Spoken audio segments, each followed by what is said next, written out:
Good day, good day, good day to you. Welcome to this month's live Q&A. I hope I meet you well. Well, at least I'm praying that you have come prepared with your questions. I did receive 7 questions, and I'm going straight to it. You can tell. We lower this music. I just make sure that it's not too loud. Okay. Yeah, so I have several questions 7 in number, that I'm planning to run by you at some point today, time permitting. Like I've mentioned, the live questions would take precedence, and I think it seems unfair because the others did what I asked them to do, and you just come and gate crash. But it's what it is. If you are in the comments, and I can see the comments, once you come online with a question, I'll duly bring you up. Okay. Let me see. What do I do? Okay. Yeah. So whilst I wait for questions, I know what I was going to do. I wanted to make sure that I can see your questions come through. And to do that, I would have to do this. And then get the program. Let's see. There you go. Okay, that way I get to see the questions and the comments come up. And that's important so that I don't miss any of those coming in. Yeah, now we're cooking on gas. Okay, if you're just joining, welcome to the Family Cyber Tips Daily Q&A. And that's important to state, because all the questions I'm expecting today have to be born out of what you've consumed in the content shared through the month of March. We're still in March. It's not quite finished. So I hope that you would do accordingly. Okay. Those of you who saw the jingle, we are based on that information or the content in March. Our intention as parents and caregivers, and certainly the channel, is to raise cyber smart kids. Okay? Raising cyber smart kids and tackling online threats together. And that's so key. So key that we get that right out of the bat. Okay?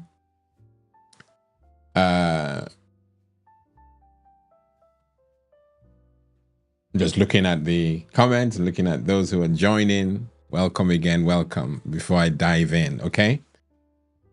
So the topic at hand is raising cyber smart kids. You do that by, coming to events like this. This is an event that we hold once a month, the last Saturday of every month at noon, giving you and affording you an opportunity to ask questions that have been close to your heart that you couldn't ask all through the week or the month of March, or the weeks of the month of March, okay? So please bring your questions. You're blessed because 7 of you have already sent your questions ahead. So we're not just going to be sitting down here and chewing our, fingernails. We do have content to share with you, okay? Now, just by way of summary, the things that we covered in the month of March: screen time privacy, cyber threats, and social media risks. We taught you to teach your kids to honor God also with their online presence. And we're going to actually unpack that. So what I did, I won't say it was my favorite, but Fridays on Family Cyber Tips Daily, it's so warm and close to my heart because it's the principal thing, and it governs everything we do on this platform. God informs what we're doing, and we are having to engage, and it is so fulfilling to be able to pour into those who connect every day, weekday, and it's important. We honor God in all that we do. And so on Fridays, we focus usually on faith, inspiration, and community, and that gives us an opportunity to allow our kids shine, and rightly so. But whilst they're engaging on the internet with the rogues lurking, it's important that they honor God with everything that they do online. And it's so important to make sure that that is happening. Okay? It's a shame no one is here yet, so I'm just going to kick on. All right? So we're gonna look at how to teach our kids to honor God with their online presence. So fulfilling, and at the same time, very, very important. Okay? We always focus on digital, our digital world today in the 21st century. We know that children spend a lot of time online. And this makes it essential for us as parents and grandparents to teach them, how to honor God with their words, with their actions, and also their interactions generally on the internet. And scripture supports this. So we're not doing this, timbo. No, this is informed. And the foundation is solid. All right. So let me give you some biblical and practical ways to guide your young ones as they engage online. We always say we want to befriend our kids, online in their social media profiles. Make me a friend so that I can monitor what you do. But from a biblical standpoint, it's actually more important to tell them that God sees everything that they do. God sees everything that they post. Proverbs 15:3 tells us that the eyes of the Lord are in every place, keeping watch on the evil and the good. So informing them and teaching them, with an amount of love, like God sees everything you're doing. So if I can't see it as your dad or your mom or grandparent, God can. And so there's an accountability requirement on their part to make sure that if the cat is not in the house, the mouse is not having fun or a field day. That's the only thing that came to my mind. Ultimately, we're accountable to God, okay? And we shouldn't just do things because mom and dad are looking. We should do things in honor to a God who sees everything, okay? So whilst you're at it, encourage your children to post, to comment, or engage online as if Jesus were actually reading over their shoulders. That should inspire them, not scare them, inspire them, because as Christians, they want to do everything correct before a God who loves them so much, okay? Remind them that their digital footprint is permanent and it can affect their future. Very important that they know that, because many of them think that it's it's temporal. Internet comes and goes, and they may get that feeling from how Snapchat functions. Here today, gone tomorrow, 24 hours and it's gone. That's not how the internet works. So Snapchat might or may do that, but to burst your bubble, people can still take screenshots, or actually, I'm not kidding you, film what you're saying. So what you thought was just in Snapchat is on someone's device, okay? And they may have content about you that can permanently, I'm not stretching it at all, but can permanently affect your future. Okay? Still looking, still not finding. All right? So encourage them to post, responsibly, and make them know that Jesus sees all that they do, not just mom and dad. Okay?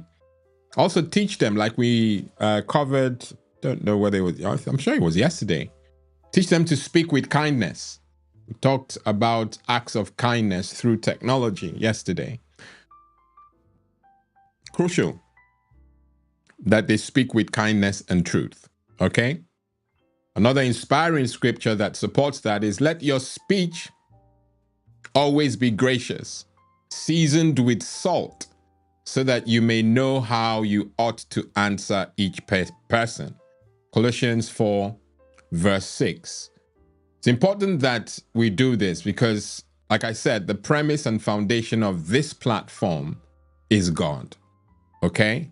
So you know that God informs everything we do here. We're not playing games. So we're talking serious stuff because we're here, and rightly so. But God is the foundation. All right? So warn them against cyberbullying, against gossip, against any form of arguments online. All right? Encourage them to share words that inspire, that uplift, and reflect Christ's love. So important. So important. Okay? Set guidelines. Another important thing you must do. Set guidelines for what they watch and follow. All right? You're only able to do that if you get involved. And I really do hope that you are very hands-on with your young ones. It's so important that you are hands-on with your young ones so that you can actually be involved in setting those guidelines for what they get up to whilst they're engaged on the internet. Another scripture to support that is, I will set no wicked thing before my eyes. Psalm 101, verse 3. Help them choose godly and educational content instead of harmful, ungodly entertainment. Okay? Now, I'm not micromanaging that they have to look at just biblical content. That's a beautiful thing to do, by the way, but that's not my intention. My intention is, if they're looking at secondary content, it must not be harmful, and it must not be ungodly. Okay? So there's other entertainments, there's other content that they can, look at, as long as it's not harmful content, inappropriate or ungodly entertainment, then they're good. All right? They're good. Teach them to unfollow accounts very quickly that promote negativity, sin, or inappropriate content. I keep having to remind us that this only happens if we are with them on this journey. Many of us parents are so busy at the expense of our young ones. There's an argument that, I've got to put food on the table, so I've got to go out. But that's not a justification for allowing them go solo on this journey. Absolutely not. Okay? Don't kid yourself. There is no amount of justification you can have or give for allowing your young one, go on this journey online alone. It is folly. And for those who want me to unpack folly, it's suicidal. Not literally, but you're actually leading your young ones astray. All right? We also covered the next point, where you can encourage your young one to be involved in digital evangelism and sharing their faith online. Okay? Another really crucial point that we can't take for granted. All right?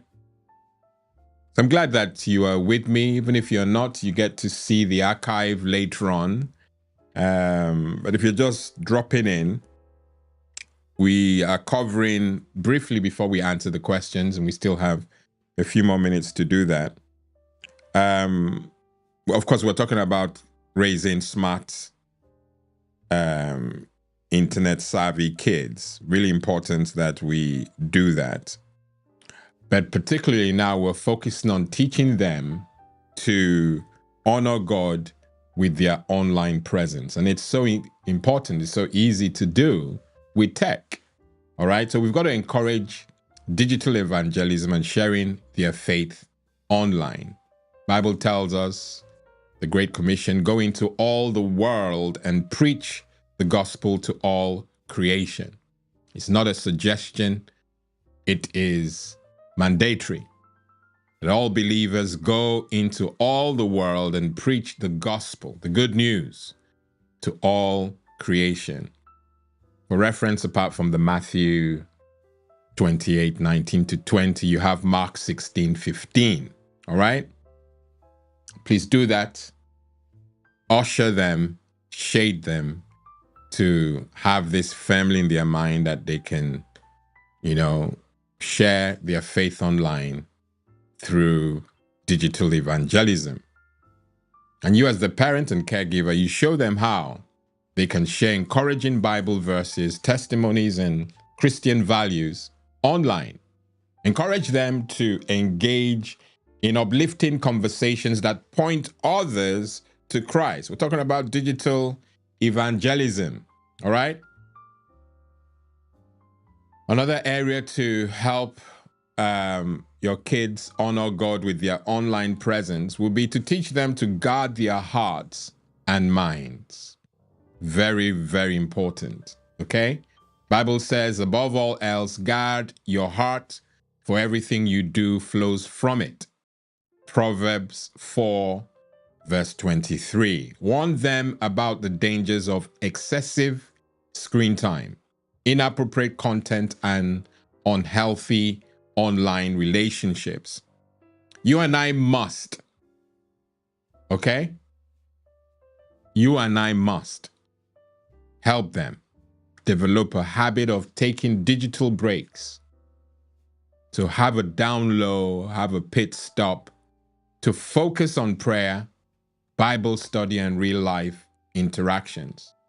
So the online engagements is not a substitute for, those virtuous things I've just mentioned, prayer, Bible study, and real life interactions. They have to pause.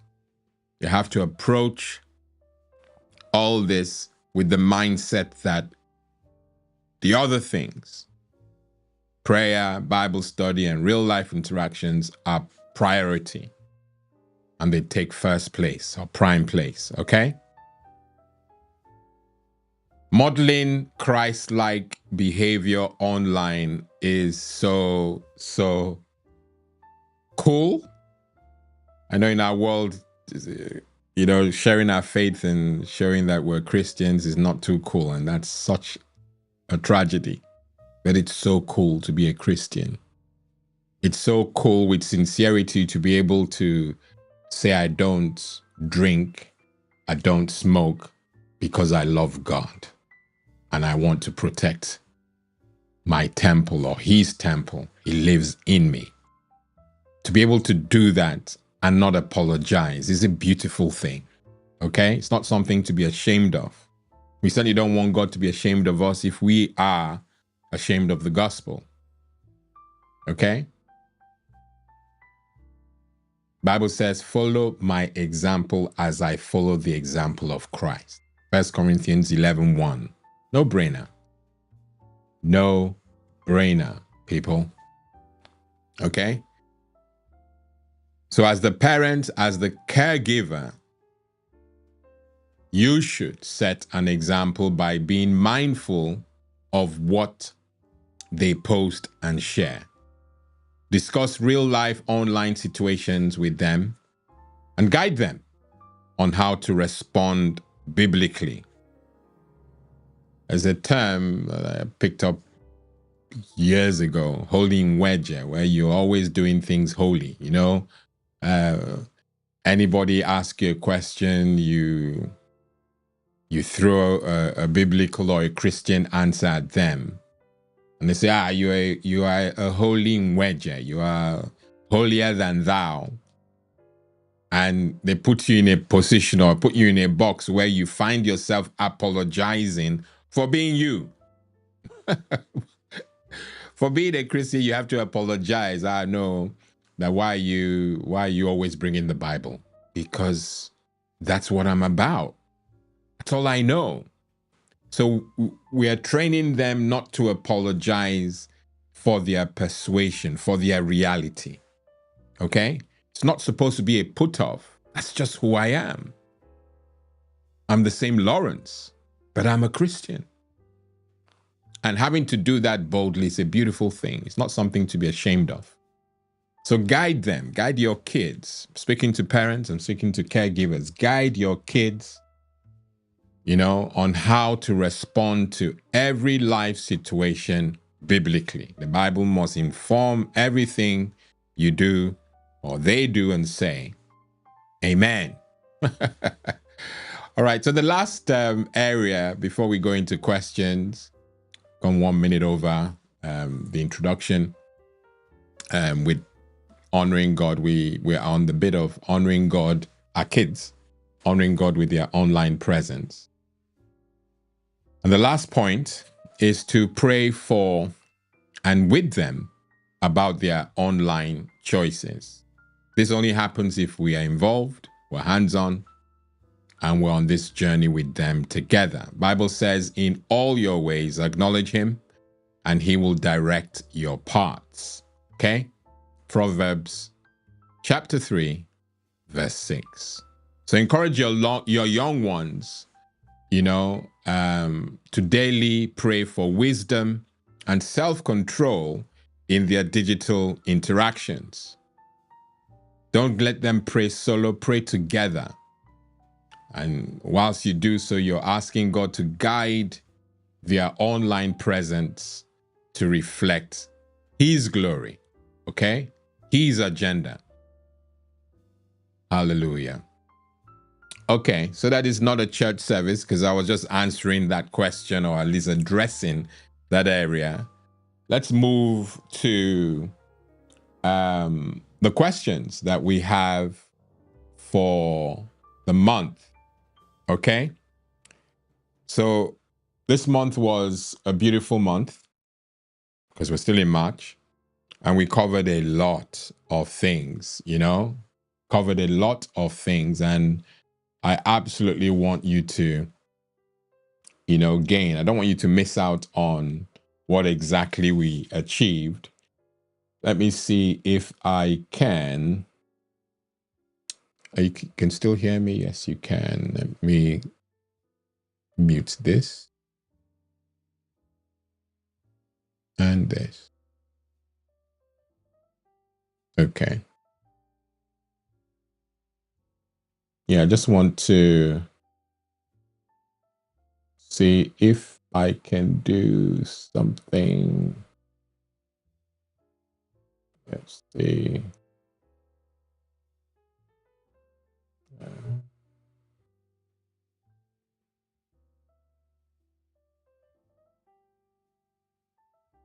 Let's see, where are we?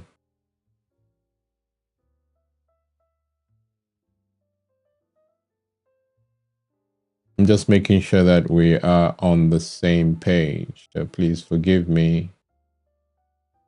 I think it's this one. No, go back. Go back. Go. Sorry, I'm almost there. You're very patient, lovely people.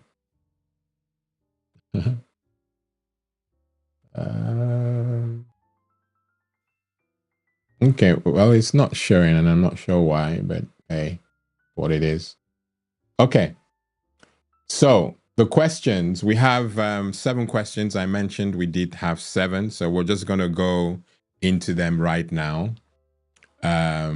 And If my answer is not enough for you, and I hope it is, please feel free to let me know in the comments. And then none, which is interesting. All right. So our first question, let's see. What am I missing? Am I missing anything? No. First question. It was anonymous. Well, actually, I've always made it anonymous so that there are no comebacks. But of course, if we're live, the names will show up. So the first question, as you can see there, is how do I talk to my kids about online safety without making, very important, without making them feel scared? How do I talk to my kids about online safety without making them feel scared? You know, kids are always suspicious. If mom and dad want to talk about stuff, what have I done now, mom? What have I done? And it's a very unhealthy way for our kids to engage. We want them to be comfortable with us. And that's crucial, really, really, really crucial. So at no point can we make approaching us difficult for our young ones. As a parent or caregiver, you have to approach it as an ongoing conversation. It absolutely cannot be a one-time lecture. Okay? Can't be. If you do that, you're putting them off and they may not come back. Use real-world examples and encourage them to think critically rather than just setting rules. Rules are so hands-offish. So we've got to engage with them. We've got to connect with them. We've got to meet them where they're stationed. Don't just say, do this, do that, goodbye. That's very hands-offish, and it often does not work. I can tell you for free that it doesn't work. All right. It may provide a dent, positive dent to fixing the problem, but the problem will come back. And so it's important that whilst we are meaning well, our kids, you've got to approach it as something that is repetitive. It's going to be ongoing. Very important that we do that, okay? All right. Checking. All right. That's our first question. I hope that answer is satisfactory. So we go to our second. And it's a favorite social media app that our kids use. And it's it is what it is. You know, we will not rubbish TikTok. TikTok is here to stay. At some point, it was not going to stay in the US, but somehow it is. So it's important that we understand that our kids will be involved in social media, and TikTok is a popular platform. I don't engage in that platform. Many say I should, but I need to do a lot of studying because the content there seems unhinged. And I'd rather protect myself than go in blind. And so once I have enough information, some even argue that most of my vertical content will do well on TikTok, and it may well do, you know, and I'm prepped for it with the podcast that we have that you were sitting here doing a live Q&A about. It's vertical content. It is live, but the content is saved. Apart from it going onto YouTube, it's also saved locally. So I could choose to repurpose the content on TikTok, or could I? Well, I'll give it research, but that's not that's not the issue. The issue is the question that you see. Is TikTok really dangerous for kids or is it overhyped? And the simple answer I will give is it depends on how it's used, okay? The risks come from inappropriate content, predators, and issues with data privacy, all right? Setting up privacy controls and supervising, your kids' usage of TikTok is fundamental. It's absolutely key. At the appropriate age, you have to handhold these young ones. You won't give a child, and I hate to be using very primitive examples, but I've come to learn that if I do that, then you probably take me more seriously. I've used examples like you won't open the door if you live on a busy road, you won't just open the door and tell your child to cross the road and get you something across the other side. You handhold them. You do it for a long while until you are confident they can go solo. All right? So hand-holding is just a no-brainer. So set up privacy controls on whatever platform they're on at the right age and supervise them, find out how they're doing.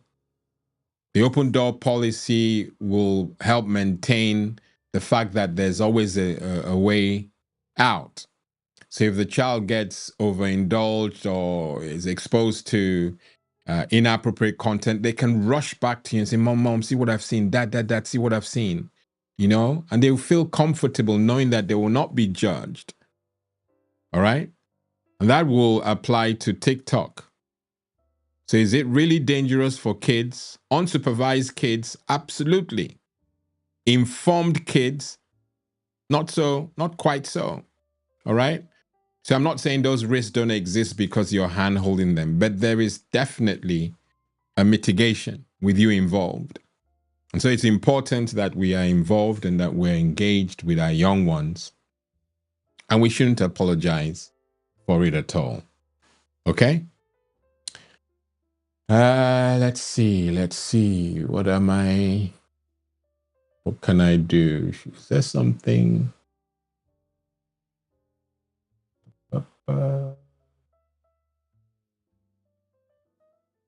Okay. That should answer that. I hope that has addressed. And of course, if you still have related questions, you can actually let me know via the live comments whilst we're still on YouTube, or later when you watch the broadcast, you can send in your comments as normal. All right. So that was our second question. So we'll go to our third. We'll go to our third question. I hope you are finding value. If you are, please do the usual. Like the content if you've liked it so far. And give me a thumbs down if this doesn't resonate with you. I'm not ashamed to ask or tell you that, because ultimately I want you to be truthful. There may be things I need to learn. There may be things that, I need to consider. But ultimately, be yourself, be you, Subscribe to the channel and click the notification bell so that you get, just seen the like. Thank you, whoever you are. I don't know why you're not acknowledging who you are. Say hey, so that I know that I have company. But thank you for the like. And subscribe to the channel. The last I checked, we are on 986, which in my calculations is 14 to go. 14 to go to the 1K mark. I promised that once we got to 1K, I won't be this in your face about subscriptions. It'll be very subtle. You just see it lying around, but I won't make it a big deal. Like I've asked you all for a while now.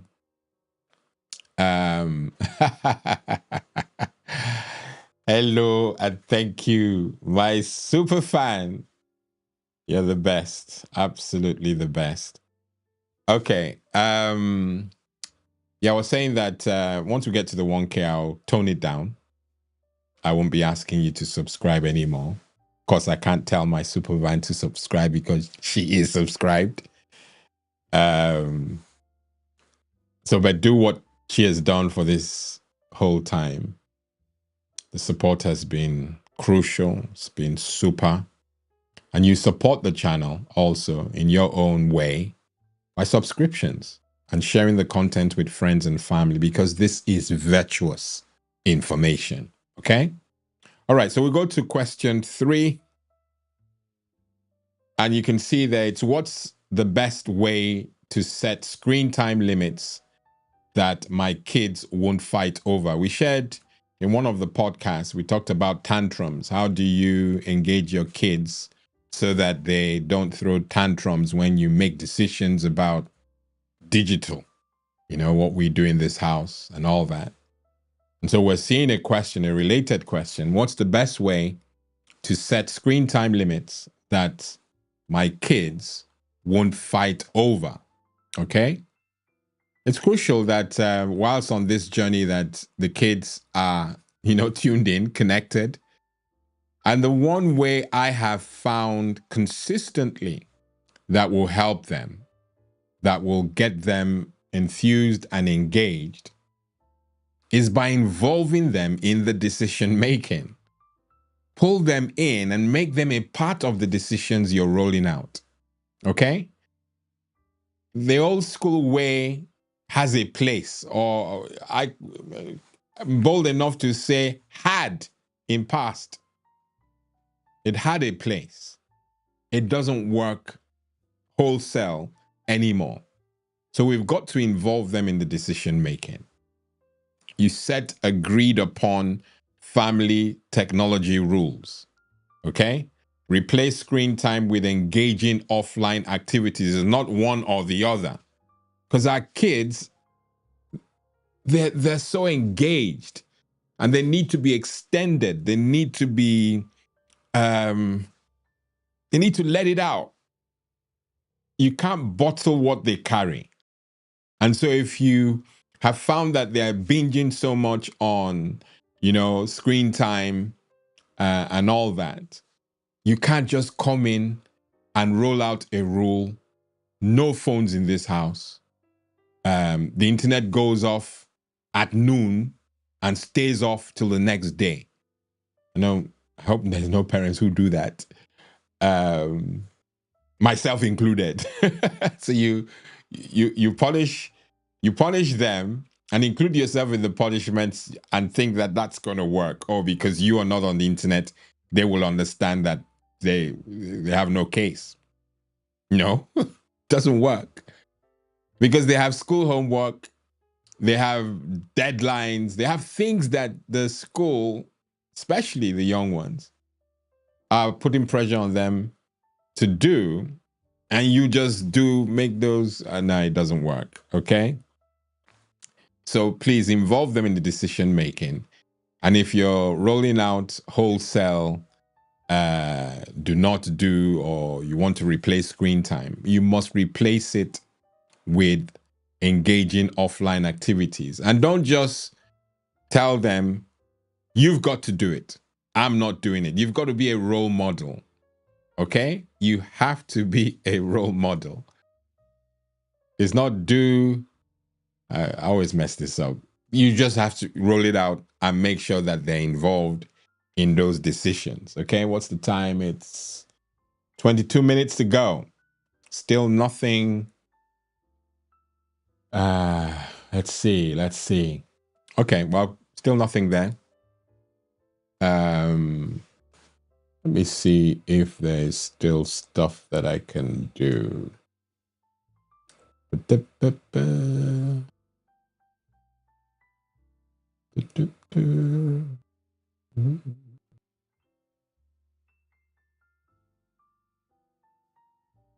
Almost there.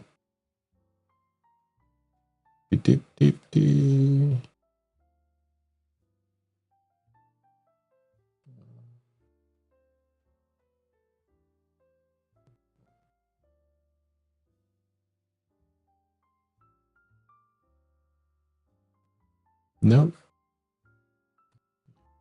Ah, it there.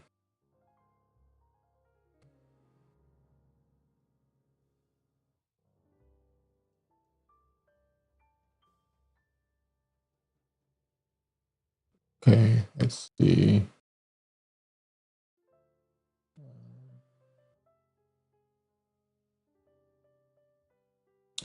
Okay, so we'll go to question 4. Still nothing from that end, so I will move on. Apologies for that. Yeah, I went really quiet there. Okay. So that was what? Number 3. Okay, so we'll look at number 4. How can I teach my child to recognize fake news, misinformation, fake news, disinformation, and deep fakes? We covered deep fakes, and that's AI. You know, what's real and what's not real. We did that extensively, the other day. Well, a week ago, I think. How can I teach my child to recognize fake news? How do we do it? You know, we talked about critical thinking already this afternoon. We've got to encourage that our kids do what's called fact checking, right? They have to check. And I'm sure they don't know, or they may now know through the video we shared, that AI alters videos. I think there was a video that went viral about a minister, TD Jakes, and his involvement with the wrong people. And from what I've gathered, the video that went viral was actually a stitched up video. It was a deep fake. And the church, including TD Jakes, are pursuing this in the courts. And honestly, if you saw the video, it says no way you don't think or feel that that's true, that he was actually, the one. And they stitched it up so beautifully. Seems it's not quite beautiful if it's harming someone, but it was so well done that it's actually, you find it difficult believing that it was fake. So we must teach them and encourage them to fact check, and that AI actually can be used, like we've told many, to stitch up, to alter videos. We've got to teach them, like they do when they're submitting assignments and all that. They have to verify sources before believing or sharing content. So vital. AI actually makes it quite difficult, because who do you now trust? Who do you now trust? And one of the reasons, and it seems funny now, but thinking about it is actually quite comforting. One of the reasons why we do live shows on every weekday at 6 p.m. is no one can stitch that up. I'm giving you content as it is me. I'm here. It's me. Even though I know that there's something I can do, they call it premiering, or like a premiere on YouTube, where I can actually release content as if I'm live. That should give you a hint that these things are possible to do, So it's important that we encourage our kids to fact check and show them that AI does alter videos, and teach them to verify sources before believing it entirely. All right?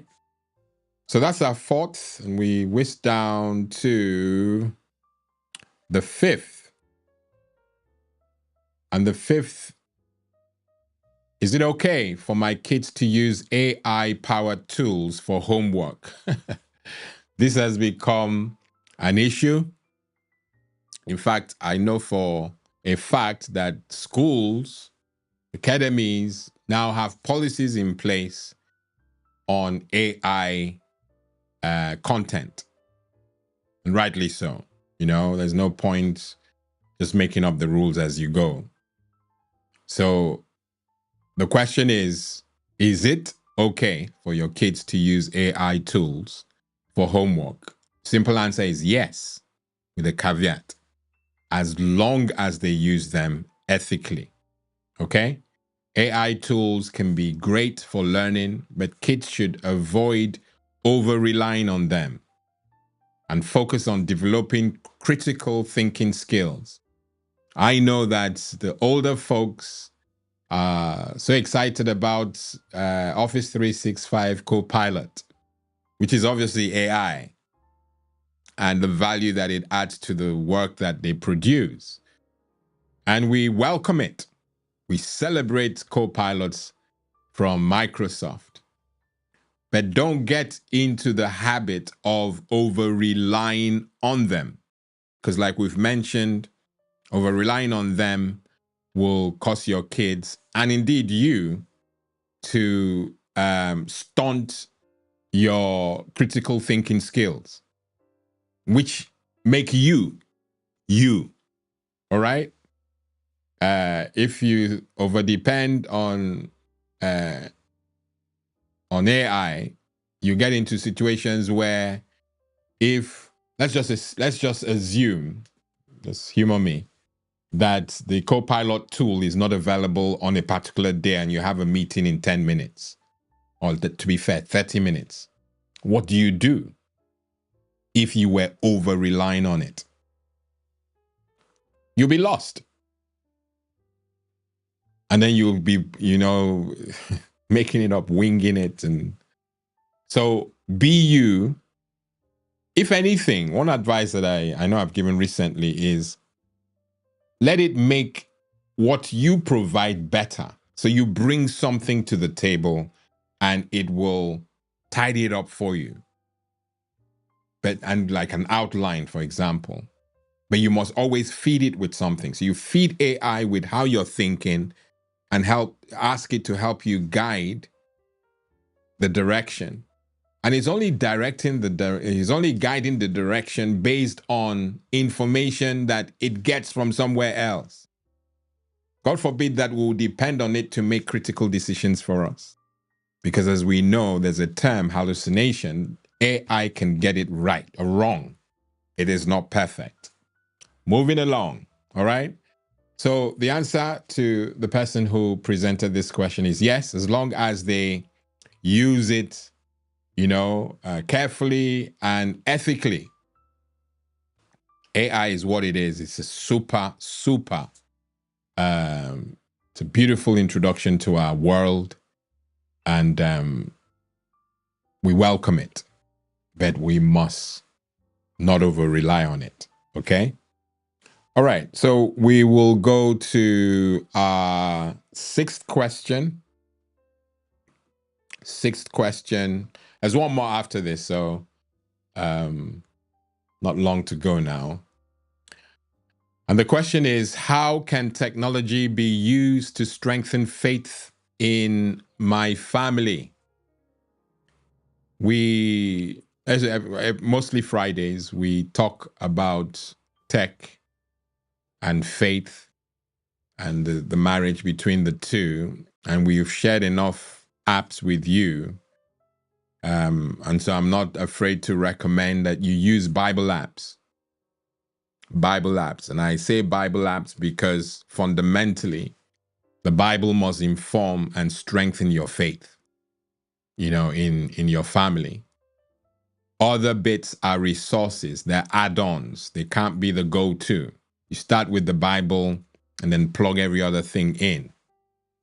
You have faith-based YouTube channels and Christian podcasts that we've shared with you also on those episodes on the Family Cyber Tips podcast. Encourage online acts of kindness like we mentioned on Friday past, and have discussions about using social media responsibly as a Christian. Those will be my suggestions on how you can use technology to strengthen your faith within the family. Okay, I hope that answers that for you. And so now we go to our last question. I don't know why I've kept it last, but it is last. And that's how do I, person asks, protect my family from digital identity theft? I'll put it in the description of this video. I'll put the link of the episode, the podcast episode where we discussed this at length. Okay? How do you protect your family from digital identity theft? It's a very surprisingly very common, and I think you will. I know that you will gain from that video. So I'll put the link. You can go and see it. But whilst you're here, in summary, I'll say that you must use what I'm always drumming into you is use strong passwords and enable multi-factor authentication. Okay, avoid oversharing even your personal details online, and teach your kids to be cautious with unknown links and requests. These are basic and the best practices. Okay, these are things if you do, you will definitely keep your kids safe. All right. And like I said, I will put the link to the episode where this was covered in much more detail later on in the description. Okay. All right. So those are the questions. And I'm not entirely sure if there's anyone bold enough. Let me harass you. If there's anyone bold enough to ask a question from, I was going to say congregation, from the, the family, the community, people who are connected. No? Well, I never do things for the sake of it. I may do it here and there, but really, I'm old in this game now to know that I'm not going to do things for the sake of it. Okay? I have definitely provided value. I even get value from what I do. And so I'm hoping that it's the same for you.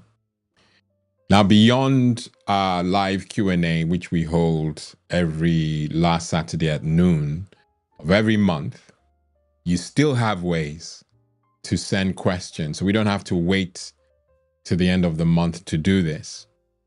The reason why this is available is because there may be people who are too busy and possibly want an answer to their question to be given in a bigger setting, which the live Q&A provides.